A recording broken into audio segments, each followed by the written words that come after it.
This chapter, Mr. Baseball, the story of Connie Mack. It was a day in 1949. Connie Mack was being honored for his lifetime of service to baseball. To him, the applause of the fans was as familiar as their catcalls. In his long, eventful career, he had heard both often. Born during the Civil War, Connie Mack began playing baseball when Army forts still guarded the western frontier against raiding Indians. By 1886, when folks still rode in buggies and horse cars, he was a professional ball player, catcher for the Washington Senators. In 1902, when the Wright brothers were solving the problems of flight, Connie Mack won his first pennant. It caused far more excitement than the first plane flight in history. Then in 1910, for Connie Mack, it was a crucial pennant and World Series. He had gone deep into debt to build a new baseball stadium. To keep the seats filled with paying fans, he needed a championship team. Mack had done his best. His pitching star was the great Chief Bender. Another fine pitcher, Jack Coombs. Jack Barry played shortstop. Eddie Collins was at second. And Home Run Baker at third. Although underdogs in that World Series, the A's trounced the Cubs. Connie had his first World Championship. The Philadelphia fans went wild. Next year, cheered by the fans, Connie led the A's to another pennant. In the World Series of 1911, his opponents were John J. McGraw and the New York Giants. Connie's men won. He repeated the victory in 1913, again beating McGraw and the Giants. That made Connie Mack the first manager in baseball to win 3 World Series. The future looked good. You were happily married and ranked with the greatest managers of all time. But a year later, it was all swept away. A rival league tempted your players with large salaries. Facing financial ruin, you sold your stars. It was that or bankruptcy. Eddie Collins went first. Sold to the Chicago White Sox. Jack Barry sold to the Boston Red Sox. Home Run Baker sold to the Yankees. Your famous infield gone, the A's plunged to the bottom of the American League. With the Athletics in last place, empty seats at the stadium, the fans called you a team wrecker. You didn't argue. Quietly, you began to rebuild. In the process, you made mistakes. A rookie pitcher named Babe Ruth was offered for sale. Cheap. You were short of cash and turned him down. Instead, you searched the sandlots for youngsters to develop. You found one in peppery infielder Jimmy Dikes. But in 1920, down south for spring training, you decided that way was too slow. You would buy the players who could make the Athletics a pennant contender, even if it meant going into debt. Year by year, new stars were added to the rosters, the best pitchers you could buy, the best catcher, the most powerful hitters. In 1927, the greatest star of them all joined your club, the immortal Ty Cobb. Cobb's salary, $70,000 a year, but he was worth it. Now, after 13 lean years, you were ready to make a bid for the American League pennant. The season of 1927 began. You soon learned it would not be a year of victory. You were competing against an invincible team, the New York Yankees. With Babe Ruth lashing out 60 home runs, an all-time record, the Yankees finished first. They looked capable of continuing their record-breaking pace indefinitely. Had the huge sums spent to rebuild the Athletics been wasted? It was ironic to recall that Babe Ruth could have been on your team. You are now 65 years old. It seemed that for your remaining years in baseball, the Yankees would always stand between you and the pennant.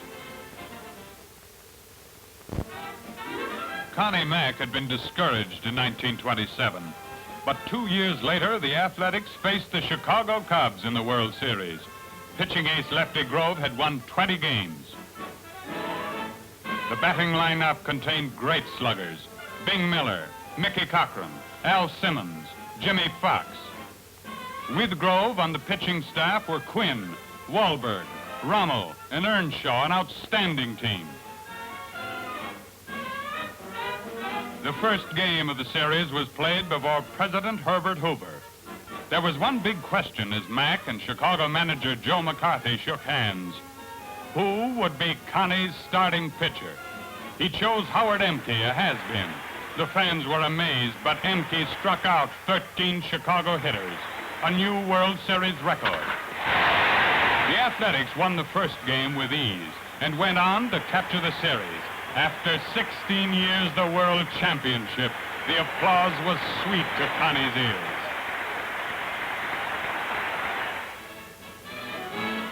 Philadelphia expected another World Championship in 1930, and the city was not disappointed.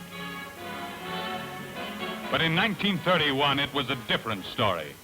In the World Series that year, the Athletics faced the St. Louis Cardinals. Connie's men were favored to win, but on the Cardinal team was a lad named Pepper Martin. The sports writers had nicknamed him the Wild Horse of the Osage. Living up to his nickname, Pepper Martin ran wild in that World Series. The A's pitching aces, Grove and Earnshaw, were helpless against him. Martin hit almost at will, ran the bases like a madman, and was flawless in the field. The Athletics fought back, tied the series. They could still win. But in the last game, sparked by Martin's hitting and fielding, the Cardinals triumphed. It had taken Connie Mack 13 years to return to the top of the heap. That World Series defeat was the beginning of his slide back to the bottom.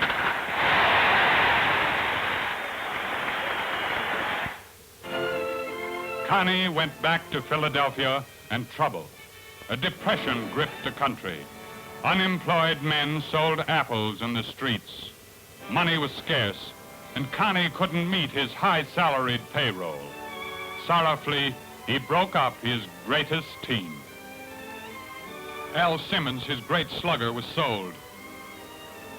Infielder Jimmy Dikes was sold. Pitching stars Lefty Grove and George Earnshaw sold. His star catcher, Mickey Cochran, sold.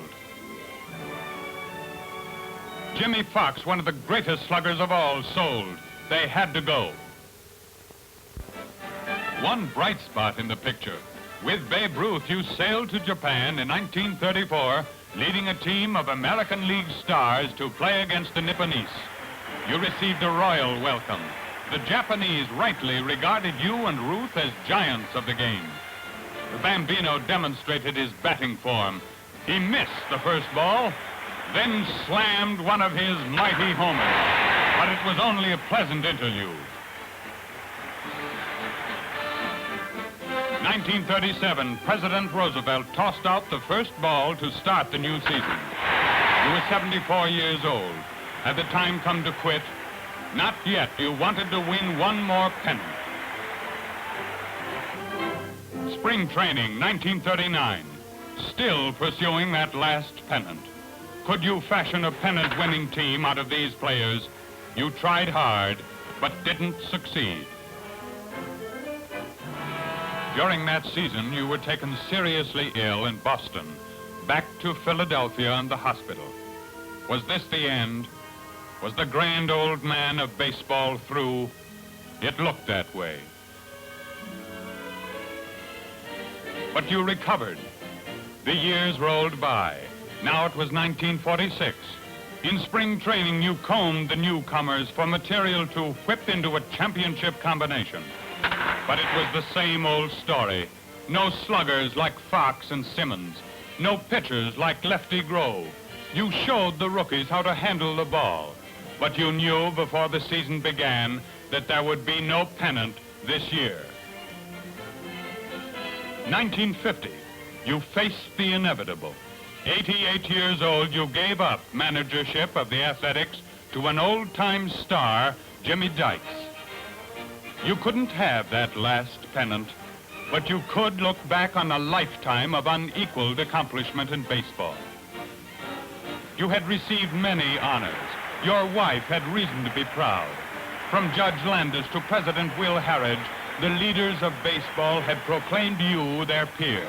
Your old friend George M. Cohan had written a popular song in your praise. You were Philadelphia's outstanding citizen. Your work had received international recognition. In 1949, the United Nations named you as Sports Father of the Year. To you had come the highest honor the national pastime can bestow, a place in baseball's Hall of Fame.